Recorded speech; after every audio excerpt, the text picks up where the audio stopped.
No matter how bad things are today, or no matter what I screw up today, there's always tomorrow. And if I use that opportunity each day, I'm not only going to get better, but I'm going to arrive at a spot where I look back and I go, wow, I'm pretty fulfilled. I'm pretty happy. I'm glad I'm here. So it's been a journey, and I'm sure we'll talk about some of it in the next few minutes of our discussion. Welcome to Revenue Insights. Every week, we'll be joined by revenue leaders from some of the most successful and highest growing companies. Together, we explore how they built their revenue teams, the journeys that they've been on, and the lessons they have learned along the way. Revenue Insights is brought to you by Ebster. We're a revenue intelligence platform designed to help revenue teams to build more pipeline, close more deals, and retain more customers.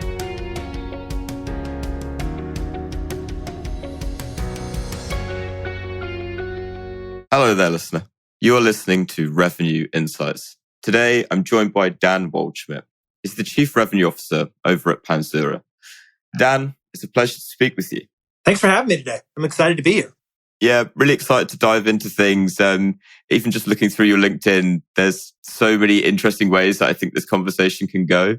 But for anyone that hasn't met you before or has heard of you, could you give them a little bit of a background check of your story and how you got to where you are today? Yeah, sure. So, for all of you who haven't met me, I'm Dan Waldschmidt. I'm an ultra runner.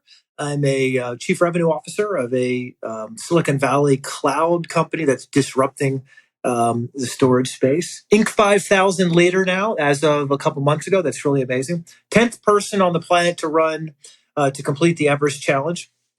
And a bit of a tech nerd, I would tell you, a bit of a tech nerd. So, how did I get here? Wow, that's the $64 bajillion question. Look, I am a person who's always looking to do better tomorrow than I did today. Dropped out of college twice, so I'm definitely not doing it on brain power, but I am doing it on willpower, I think. And this sense that no matter how bad things are today, or no matter what I screw up today, there's always tomorrow. And if I use that opportunity each day, I'm not only going to get better, but I'm going to arrive at a spot where I look back and I go, wow, I'm pretty fulfilled. I'm pretty happy. I'm glad I'm here. So it's been a journey, and I'm sure we'll talk about some of it in the next few minutes of our discussion.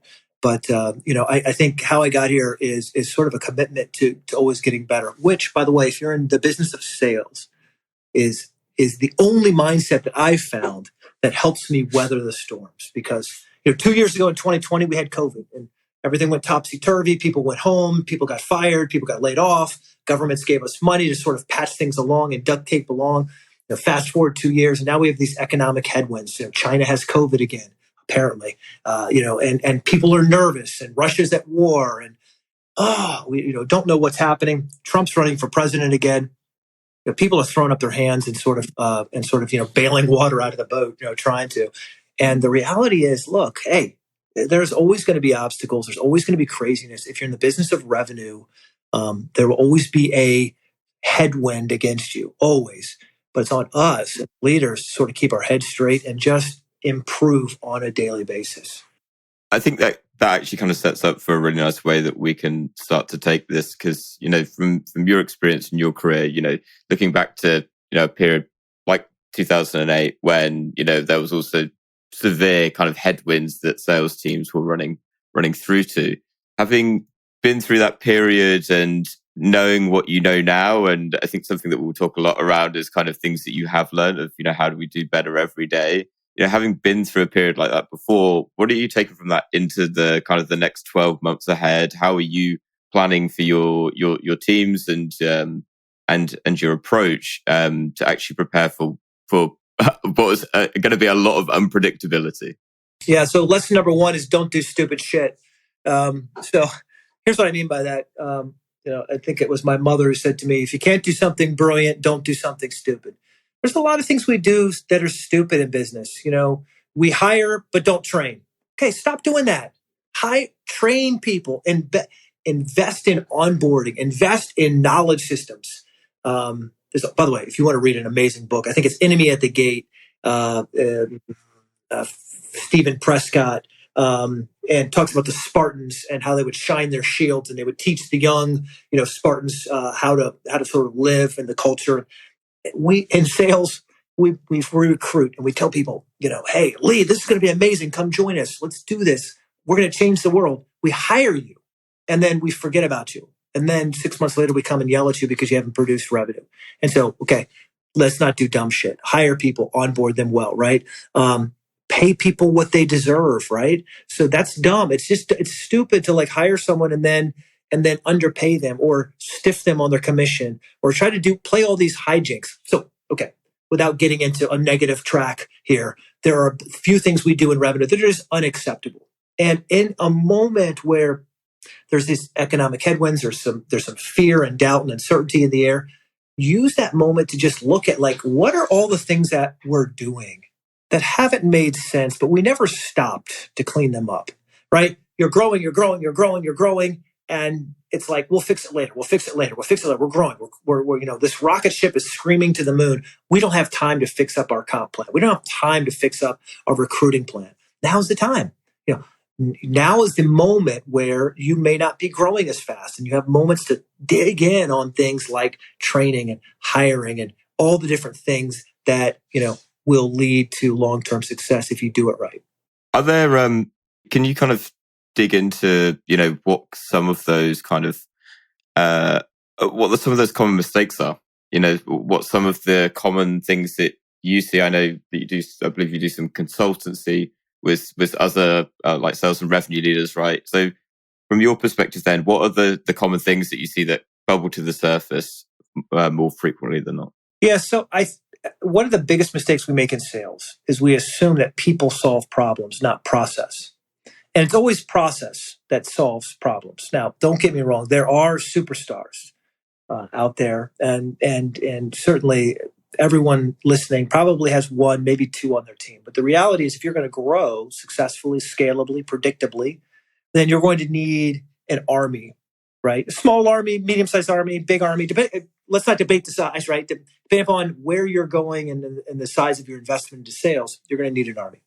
And you can't have an army of superstars. You have to have individuals who follow a system and a process. And that process leads them to be more successful than they would on their own, right? And so focusing on that process. Without the process, you're left,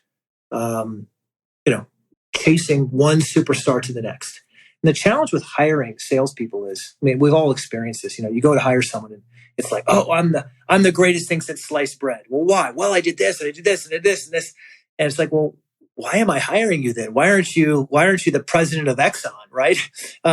And the reality is hiring sellers, they're sellers, they're salespeople. They're pitching us, right? It's hard. It's hard to get that right.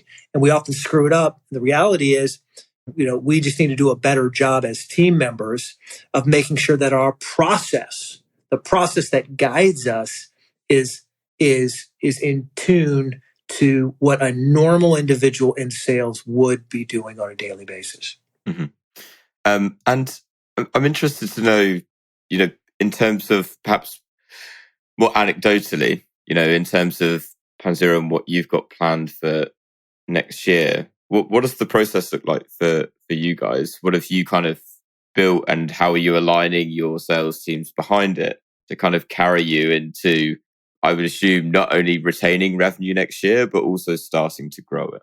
Yes, we've grown at a clip that's just right about 500% growth over the last 20 months. That's a lot. That's a lot. Especially when it's millions, right? If you grow from $1 to $5, that's what it is. If you go from 1 million to 5 million, that's something.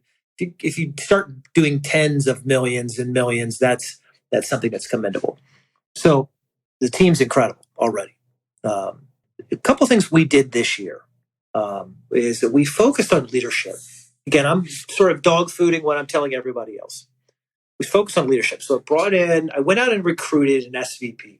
And I took my time and actually found someone that I not only had the skills and not only had sort of the competencies that I wanted, culturally lined up to what I wanted to do, but also someone that I felt like I could work with, right? Someone who was, hands-on, shake the tree if things aren't going. So, and then he went and found a whole series of leaders he could work with, right? And so our AVPs are strong, our senior leadership is strong, our sellers are strong. Okay. That all being done took about a year to do. And we have maybe 40 or so sellers on our team. Now it's a focus on targeting specifically our ICP. And I don't want to go too deep into what our ICP is because I'm sure my competitors would love to sort of try to get up inside my head. But the reality is really digging deep on who we sell to and the specific choreography. And here's what I mean, Lee, if we double click into this for a quick second. Remember a few years ago, what was that play where they rapped about the presidents? Remember Hamilton. So Hamilton was unique, right? The story about Alexander Hamilton. They sort of rapped the music, and it was sort of a neat phenomenon. It wasn't just the music. It wasn't just the talk track. It was the music. It was the sound. It was the lighting. It was the costumes. It was sort of the ticketing. It was the whole theater itself. And often we forget in sales that it's not just about, oh, here's your outbound email, send that. Or it's not just, here's medic, and here's what we're doing with medic. It's about the entire thing, not just the entire thing inside sales, but the entire thing across the entire company. So how somebody answers the phone, what our website looks and feels like. All of these different pieces lead us to outcomes that are either successful. We're like, great, that's exactly what I wanted. Or it's not as successful as we want, and we need to work on improving that. And so heading into 2023, we're going to focus on growth, but we're going to focus on smart growth, which means we're spending more time instead of just blasting, this sort of, shotgun. We're going to spend, and I'll say this. Our leadership has done a really good job of narrowing the blast. And now we're going to get sniper range. So instead of 12 gauge, now we're down to less than that, and then we're going to go down to sniper shot heading into 23. And so that's exciting. That's exciting because now it means we think we can truly win in a head-to-head battle against our competitors in sort of the most desirable accounts. Yeah, and I really love that idea of getting smart about it and actually taking the slice that most realistically is actually going to help you to be able to grow. And yeah. I wonder, a really interesting number there in terms of like the growth numbers that you've seen, 500% up, which is great, right? And particularly going into, I think we've seen certainly from customers that we work with a lot of unpredictability from last year where it kind of just started pretty good coming off the back of COVID, and then kind of reality has kind of been setting in going into the latter half of the year. And so what have you find as part of that, what perhaps have been some of the tactics, techniques, processes, you mentioned medic there, you mentioned ICP. Has there been something that you've implemented this year that has been, to you, maybe the first time you've done it, that, wow, that really helped us to hit that number? Yeah, so let me tell you, this time last year, I was stressed out about the fact I didn't feel like we had a good story. So it's not funny. I guess the word's ironic or annoying, or it's not funny, but it's funny how we're sellers, and we often have a horrible story. Like the story that we tell, the narrative that we tell is lackluster, right? And it's just uninspiring. It doesn't seem to have all the components in it sometimes. That's where we were a year ago. We were. And so I hired an agency and spent a lot of money, $20,000, $30,000 a month. And then I hired a second agency to help us with some other things and paid them $20,000, $30,000 a month. So I invested in this. It wasn't free. So you have to, often invest in a company who could help you do these things. But we worked with two different agencies, and we came away with a first call deck that was just like lights out amazing, like just amazing. And what's cool about it is we went from talking speeds and feeds and technology to be like talking about cloud and how the fact that we're the cloud OGs, right? And here's why, and here's our 40 patents, and bop, bop, bop, bop, bop, sort of hitting people with unexpected lingo, talk track, in a way that gets people thinking, okay, not only do these guys have like whiz bang technology, but they seem to be like, and not that we need to be cool, but they seem like cool people, like people we want to talk to, people we want to hang with, right? It's just like, it feels like this is a company that I could actually partner with, which if you're spending millions of dollars, that's something you probably want to do. Are you working with a vendor that you can actually tolerate? So getting that first call deck was an iterative process. It took us a bunch of time. We got that locked in, and then we said everybody in the company, not just in sales, everybody in the company has to learn it.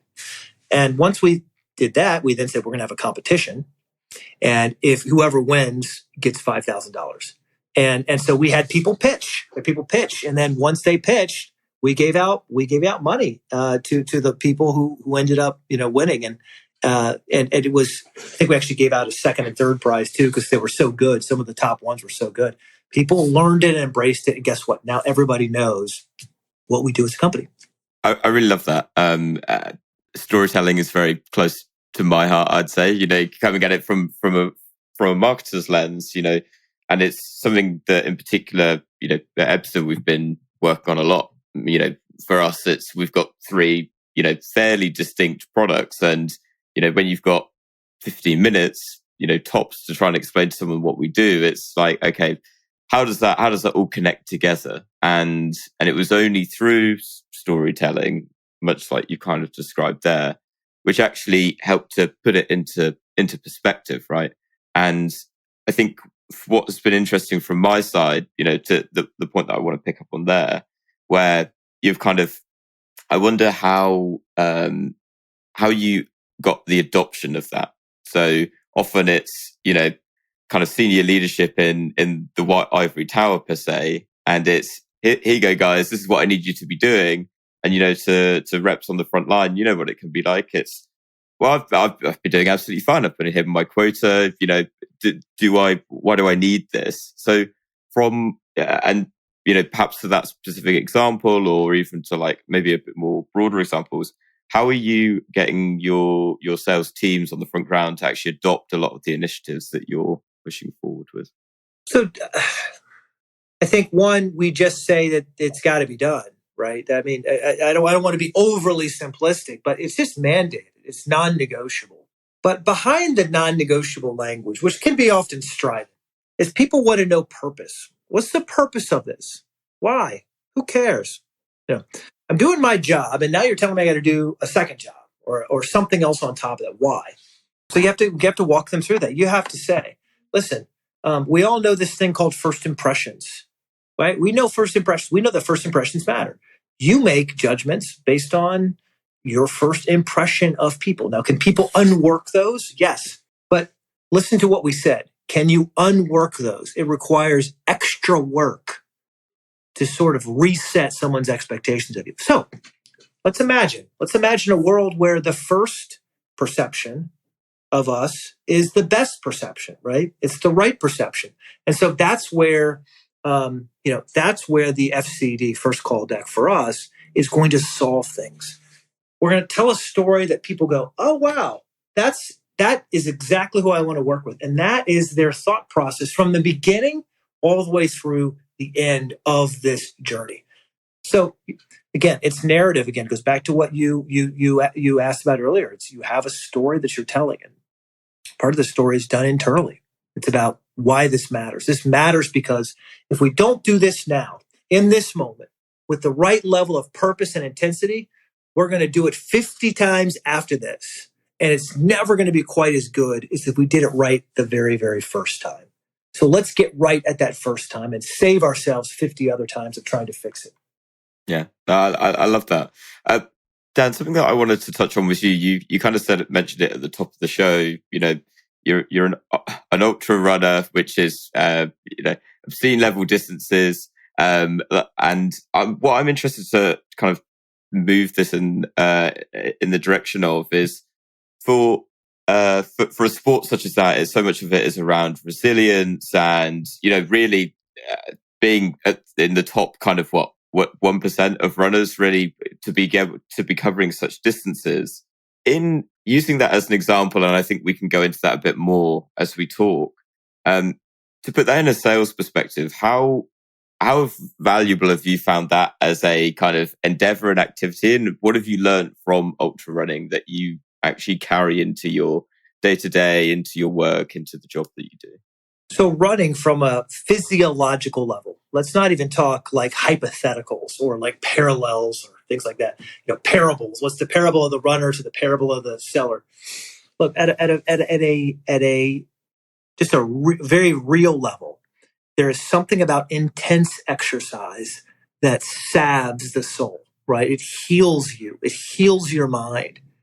For those of you who have your favorite sport, I've got friends who are doing all kinds of different things, from cycling to CrossFit, and it makes you better. I mean, sales is the most neurotic sport in the world. Think about it. What other job says, "Hey, Lee, I'd love to hire you," and you say, "Yes, I'd love to be hired," and then I go and say, "Hey, here's what we're going to do. I'm going to pay you $100 a year, and of that, I'm going to pay you 50 right now. And the other 50 might or might not get paid to you based on your performance, right? And I'm also going to tell you what your performance should be, which will tell you after we're hired, right? I'm going to give you your quota and your numbers and your percentages and all that stuff after you're hired. And, that's where the rest of your money comes from. There's no other job like that on the planet, Lee.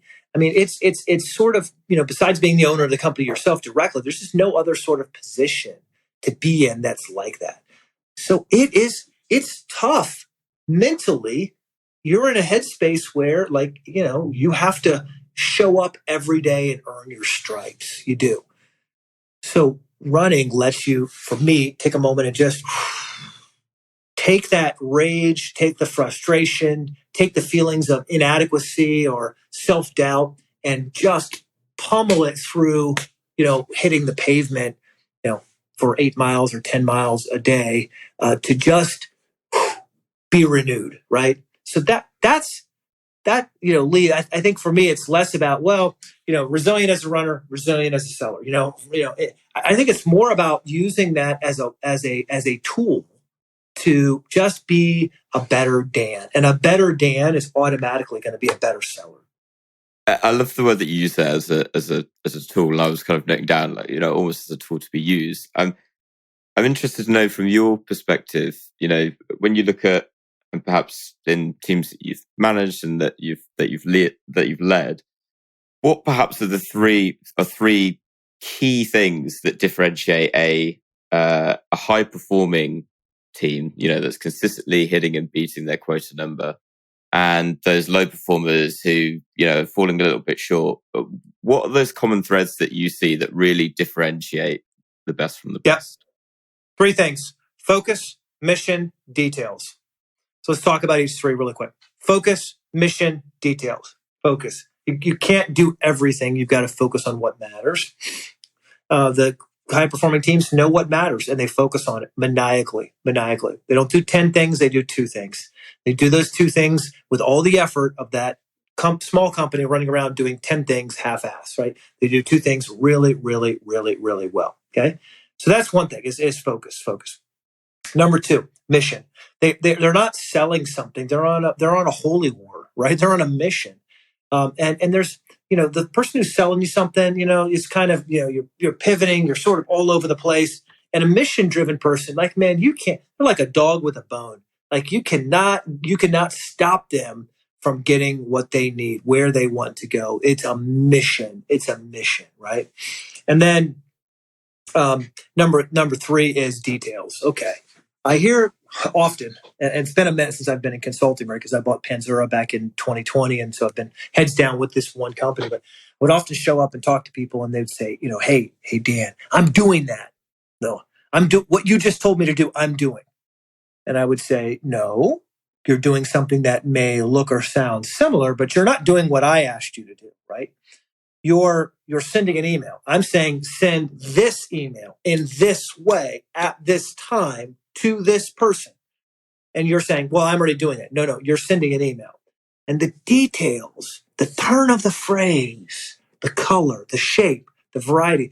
This sort of artistry is what makes great teams significantly better than anyone else in their industry or their space, right? I love that point on artistry, and this is an interesting way that we can take it, because I know at the top of the show you mentioned, being a huge advocate of technology, and I've always found, certainly with sales, that you get this blend of it being an art and then also of it being a science as well, right? And so, what's your perspective? Do you see sales more as an art, and the art of the cold call, art of writing that email, right? Building a relationship with someone, or do you see it these days as becoming more scientific? What we can do with different tools to analyze that first call, analyze that email, using data, obviously, which, with revenue operations is becoming more and more prevalent. So I'm interested to know, from your perspective, do you think it's a balance of the two, or do you think it leans one way or the other? I mean, at the risk of being the boring white guy who slices the toast right down the middle, I think there are pieces of this that are definitely science. There are definitely, like, how many deals number of deals created? That's a science thing. That's a data point, right? Something you should know, have to know, and it definitely leads to your outcomes, successful or otherwise. Artistry is, okay, well, how did you create those, and from what sources, and what sources are better than others, right? There's a blending of these things where, the scientific part is like the must have, must know, must be, must do. And then there's another side to this. There's like, well, what if we were to tweak it? Maybe we're getting good results already. We want better results. What would we tweak, and what would we do, and how would that look like? That's where artistry comes in for this. If you're in a new industry or you're venturing boldly in a new direction, a lot of what you're going to do is artistry. It just is. But you very quickly need to find the pathway to segue from artistry into science. And so that a significant portion of this, 95% of this, should be science. And the last 5 to 10 points of that sort of daily effort should be artistry. Why? Artistry requires a lot of bandwidth, a lot of things. The best artists, it takes time. Best artists, sort of from your soul, it sort of bubbles out, right? It requires a lot of emotional intelligence. It requires a lot of available brain power, thinking time. If you're a seller, you don't have a lot of time to think like that, right? You're boom, boom, boom. You're mission driven. Again, going back to that focus, mission, and details, right? So there can't be a lot of art in this, because if it's a requirement, you're probably going to fail, right? And it's also not scalable. So that's sort of my current thought process on science and artistry from my perspective. It's changed. It's changed in the last couple of years already, my thought process on this. But it just, looking at this current company and the companies we have supported in the past, look, you need a process. And I wonder then, it's evidently edging more in the, needing that scientific part to it, needing that data to be able to, make better decisions ultimately at the top of the tree. So I wonder, in your world, when you look at, supplementing the artistry of your team, shall we say, what tools in the tech stack do you find essential in enabling them and ultimately to elevate them and actually deliver more results? So you obviously need a CRM. We use HubSpot. We use HubSpot for everything, for marketing, for sales, for service, for tickets. We use it for operations. We use HubSpot everywhere. You need some sort of tool to stay organized around it, whether it's something that's free, it's a plug-in to Google Apps, or whether you use, all the way up to like Salesforce.com, right? Or something like that. It doesn't matter. You need a platform like that. I think there are a bunch of tools that do intelligence. Databook is one. Try databook.com. There's 6 Sense. There's a few. There's Demandbase. I think in today's world, if you don't have access to a platform that takes all of this, what's happening in the industry, and distill it down into some talking points for you, you're already running behind what your competitors are doing. Right? Those are sort of two categories I see as like must-haves. I love that. Dan, I'm interested to know, in the here and now, we're speaking, literally the week before Christmas of 2022 at this point. Yeah. I wonder what is one of the biggest challenges that you're trying to solve right now? What keeps you awake at night that you're trying to get to the bottom of, particularly heading into next year? Yeah, so it's a personal challenge. It's my ability to communicate risk and progress to the rest of the organization. Because if we're a software company, I need to be able to communicate risk of lack of features or risk of blocking inside the application. I need to communicate that in a way that someone says, "Oh, I need to fix that, and I need to fix it now." Right, and that across our different departments, whether it be finance and working with finance on specific sort of budgeting, whether it's engineering or services, communicating is key.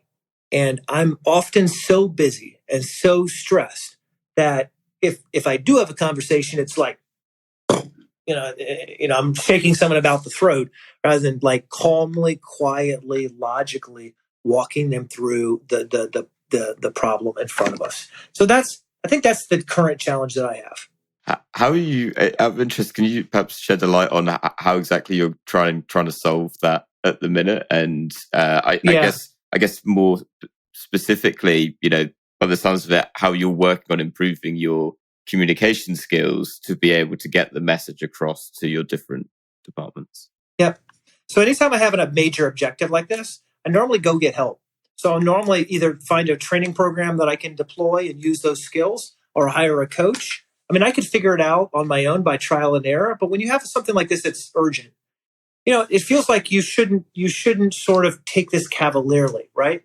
So, for example, if you had sort of a heart murmur, not a heart attack, but a heart murmur, you probably wouldn't just say, "Well, it's okay, it'll work itself out." You'd probably get a little help, get some advice, get some people looking under the hood, right? See what's going on, and then you would know exactly how to proceed, how to stay healthy so it doesn't get worse, right? Same thing here. It's like, it's not working right. Why don't I get help? And that's going to start with some sort of coach or some sort of training platform or something like that. The other thing is, so what causes poor communication? Well, me blowing up at people. Well, why am I blowing up at people? Well, I'm stressed. Okay, let's play this game again. Well, why are you stressed? Well, you're stressed because you're not sleeping. Why are you not sleeping? Well, because you're stressed. Well, we could keep doing that game all day long. But the reality is, there's a quote Vince Lombardi said years ago. He said, "Fatigue makes cowards of us all."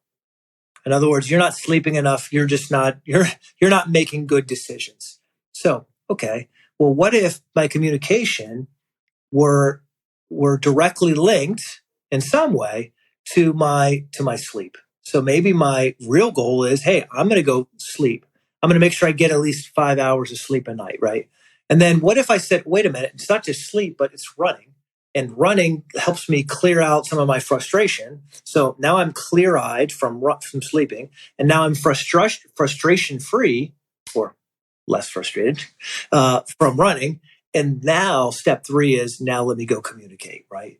So that's how I'm thinking about solving for this challenge, right? Is get some external help, but then internally, be a much better version of myself right away. I love that. As we kind of move to wrap up our conversation today, I did want to touch on, you mentioned it at the top of the show, running Everest. I'd love to understand a little bit more, what it is, but also kind of your motivation behind it. I feel like you've kind of alluded to it a little bit, like through our conversation, where that is running is almost an outlet. I sense for you, and so would love to just get a bit more kind of context on that and why it's so valuable for you. Yeah, so for me, running's always been emotionally an accelerant, right? Helps me mentally, spiritually, and physically as well. The Run Everest Challenge was one I saw. I heard about it. I thought, why can't I do that? Why wouldn't I want to go do that? And so I set about putting a few things in place. I didn't really do a lot of training because I'm always training, but I put in place a little bit more uphill work. It's 29,000 feet of uphill elevation, of course, on Everest. And so, you find a hill, could be no downhill. No time, you can't rest, you can't sleep. And you basically have to run 29,000 feet straight up in the area. And if you do that, and there's a lot of governance around it, then you get rewarded with this Everesting trophy. And so, we just set out one weekend and plugged in, and I think it was like 25 hours later we had finished. We had finished the whole boondoggle. So why though? Why? What's the mindset behind it? I said this before. Why not? Right? Just sort of pushing on who I am. Why not do it? Right? Why? To sort of prove that we can, and not in sort of a thump your chest sort of way, but a thump your brain sort of way. A inside your own head, know that despite whatever is going on in the world around you, that you've got this, right? You've got this. It's going to be okay. You are going to crush it. Life is going to be amazing. I love that. Dan, last question. And I caveated this yesterday because what's so interesting coming into these conversations is I'll do a bit of Googling around people. And that's when I came across, firstly, your kind of the Everesting challenge. And it was like, okay, well, this is going to be a great one to go down. The second was that you've written a book in the past. Now, we chatted about this kind of pre-show. You were like, no, I won't recommend my own book, which I love. But if there's one book that you would recommend to other revenue leaders, and perhaps to be more specific, let's say other chief revenue officers, in a similar role as you, which book would you recommend to them? Yeah, it would be Becoming Supernatural, by Dr. Joe Dispenza. Joe Dispenza is a PhD. Actually, he's a board certified neuroscientist and talks about how the brain works and how the brain sort of guides what you do. And I got to tell you, it changed my life. There's not many people that I consistently go to, and it's always better, right? It's like sometimes you meet someone and you're like, wow, that was a great meeting. And you realize the second time you go back, oh, you got all their juice. Like everything they know was in that meeting, and now there's nothing left. There's a guy that every time I'm engaged with or talk or part of sort of a group discussion, it's just a wise, inspiring person. So Becoming Supernatural, Dr. Joe Dispenza, mind-blowing. We'll pop a link to it down below, and I'll give it a read and let you know. Dan, it's been absolutely fantastic to have you on and to pick your brain for a little bit. For those listening at home, if they want to connect, reach out, learn a little bit more about what you're doing, where can they find you? Yeah, I mean, you could find me on LinkedIn. It's just if you do danwaldschmidt.com, I think it forwards to my LinkedIn account. But yeah, I'm on LinkedIn right now, and look forward to getting your message. Awesome. We'll pop a link to that down below. Well, once again, Dan, thank you so much. It's been a fantastic conversation. And to everyone that's listened to the episode this week, thank you so much, and we'll see you next week. Thanks for listening to Revenue Insights. If you want to learn more, subscribe to our newsletter, and we'll deliver every episode straight to your inbox. If you have any questions, feel free to connect with us on LinkedIn. Our links will be in the episode notes. See you next week.